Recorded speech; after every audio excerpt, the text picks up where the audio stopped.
ఇందాక ప్రశ్న వచ్చినప్పుడు ఇప్పుడు ప్రశ్న వచ్చినప్పుడు కూడా రెండిట్లు కూడా రాయలసీమ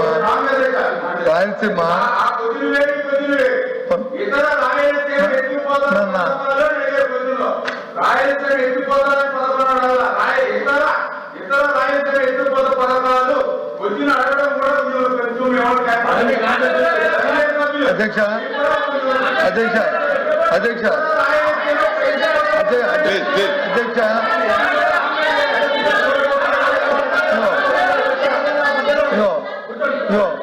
మంత్రి గారు టెక్నికల్ సాంకేతికంగా అంటే ఇప్పుడు సాంకేతికంగా ఉన్నది, తర్వాత దీనికి సమాధానం చెప్తాము పంపిస్తామంటే సరిపోద్ది. దానికి అభ్యంతరం లేదే, రాయలసీమ ఎత్తిపోతల పథకాలకు సంబంధించి సూటిగా ఇందాక కూడా ఇప్పుడు అడుగుతున్నాం.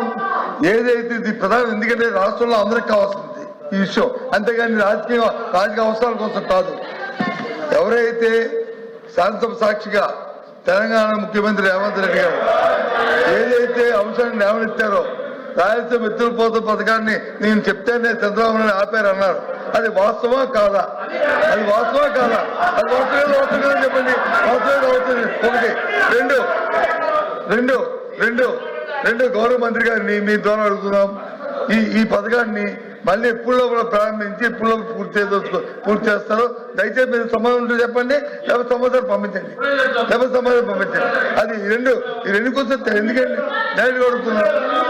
అది నాకు కావాల్సింది ఆ రాయలసీమలో ఎవరైతే తెలంగాణ ముఖ్యమంత్రి రేవంత్ రెడ్డి గారు శాసనసభ సాక్షిగా చంద్రబాబు నాయుడు గారు నాకున్న సన్నిహితులతో స్నేహంతో దీన్ని ఆపమని చెప్పారో అది వాస్తవమా కాదా?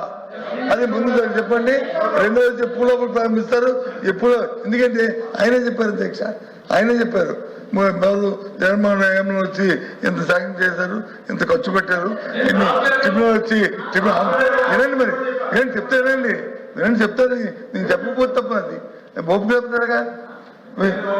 ఆయన వచ్చి ట్రిబ్యునల్ వచ్చి ఆయన ఫైన్ వేసింది, ఆయన వచ్చి ఆపారు, ఇవన్నీ చెప్పారు. అంటే అప్పుడున్న ప్రభుత్వం ఎన్ని అడ్డంకులు వచ్చినా, ఎన్ని ట్రిబ్యునల్ గొడవలు వచ్చినా, ఏదైనా ఆ ఇంట్రెస్ట్ తో పని చేయాలన్న తపంతోనే ఆయన కార్యక్రమం జరిగింది.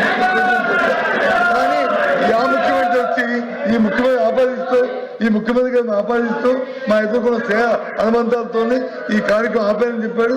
దయచేసి దానికి వివరణ వ్యవస్థగా మంత్రి గారు ఉంటే సమాధానం చెప్పండి, లేకపోతే తర్వాత చెప్తానని చెప్పాలండి. కానీ అడుగుతుంది అది మంత్రి గారు.